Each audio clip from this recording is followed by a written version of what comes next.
Decíamos antes de la pausa que queríamos hablar de otros productos que están en proceso hoy. Ejemplo, el trigo, que dicen que están muy buenos. Yo no he ido afuera en los últimos 15 o 20 días, pero dicen que están buenos. Sí, los maíces este año están realmente con un desarrollo a nivel de todo el país muy bueno, ya se ha cosechado. Hay productores, recordemos, productores que sembraron antes de fin de agosto. Eh, E incluso hay productores que han ingresado en una práctica que se hace en Paraguay y en Brasil, que es lo que los paraguayos y los brasileños llaman la safriña, que es el levantado del maíz de primeras, se cosecha y se siembra enseguida nuevamente maíz.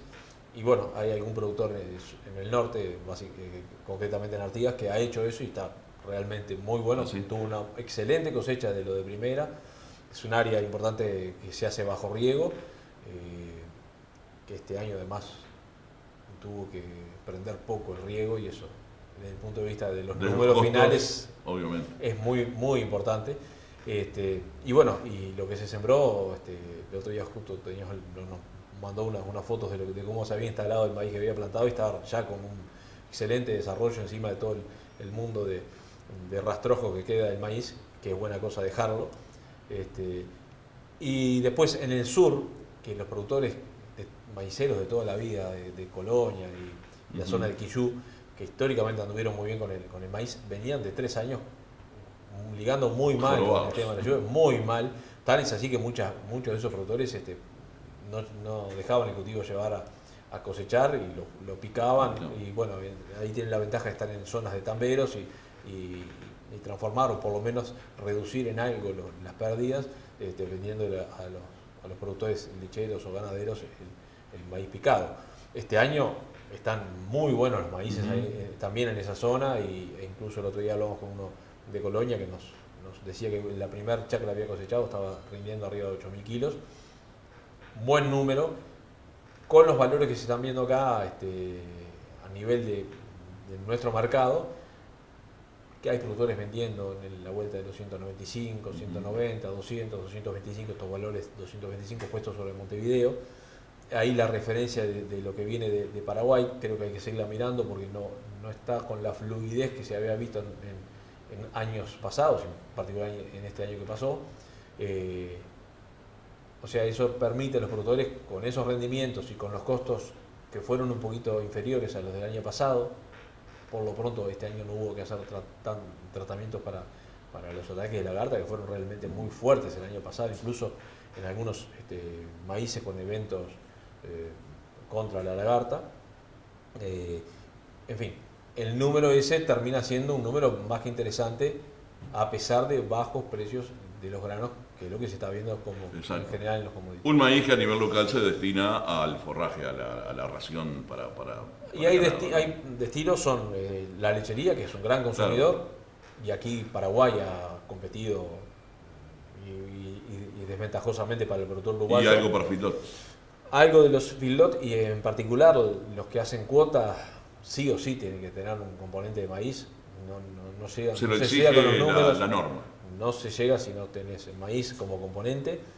Y el otro gran consumidor, que no es menor, que es la avicultura, que está ya desde hace algunos años con buenos niveles de desarrollo y es un consumidor fuerte de grano, y además requiere grano de calidad, y ahí la competencia con el maíz que viene de Paraguay, ahí tenemos una ventaja.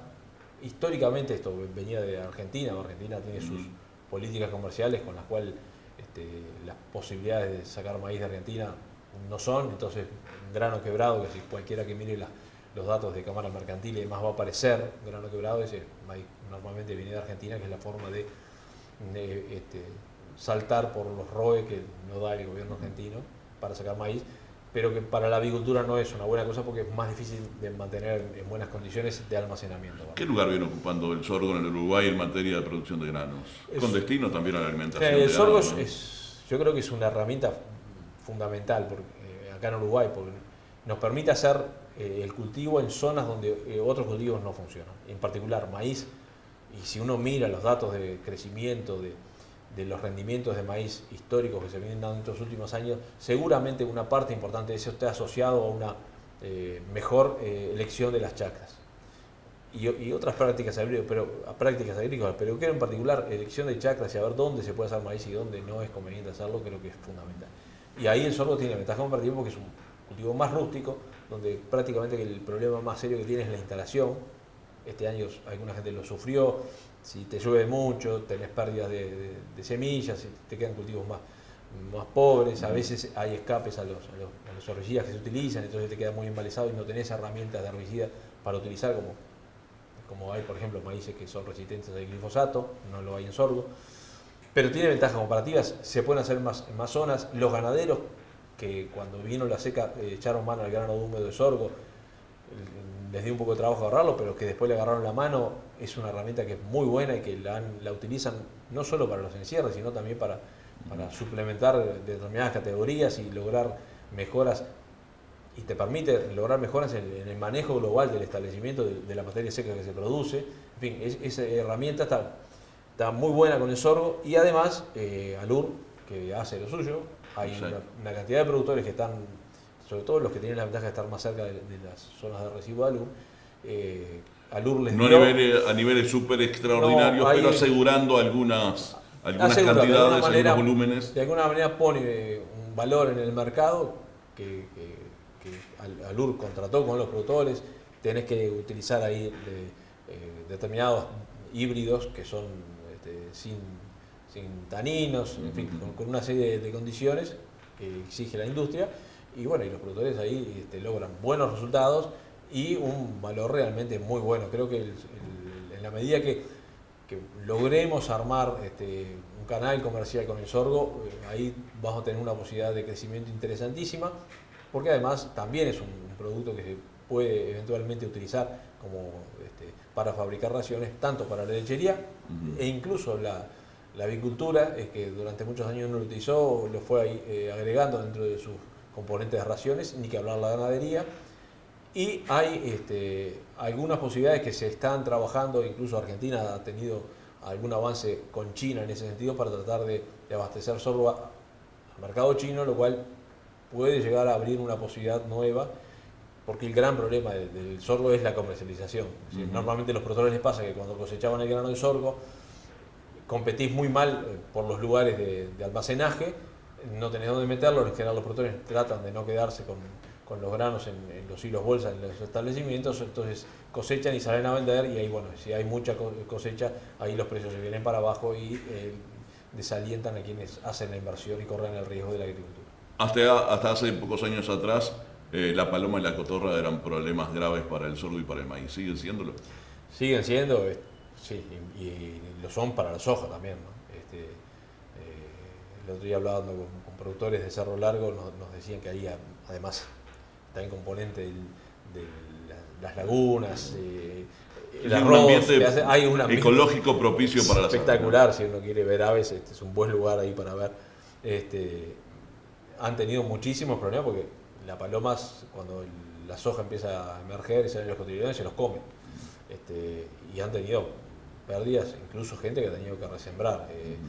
Y hay muchas restricciones para los productos que se utilizan para esto, y hay que ser muy cuidadosos porque en general son productos complicados, y está bien que estén controlados y está bien que haya prácticas de manejo adecuadas para utilizar esto, que el arroz ha aprendido a hacerlo y ha podido seguir funcionando más allá del momento de mercado en el que están hoy, concretamente, que no es bueno y que tampoco el clima les ha jugado muy bien, pero tiene prácticas de manejo que de a poquito las vamos tratando de introducir a los otros cultivos también, y que se generalicen en el país. Y cuando uno habla con productores de otras partes del mundo, en general a todos les llama bastante la atención este tipo de cosas que en Uruguay se pueden hacer, y que creo que todos de alguna manera debemos convencernos que esto es bueno, porque cuando los que consumen, más allá de que hoy estemos entrando a China y que China hoy parece no ser tan exigente, pero los pasos que va China marchando, seguramente sus niveles de exigencia van a ir subiendo,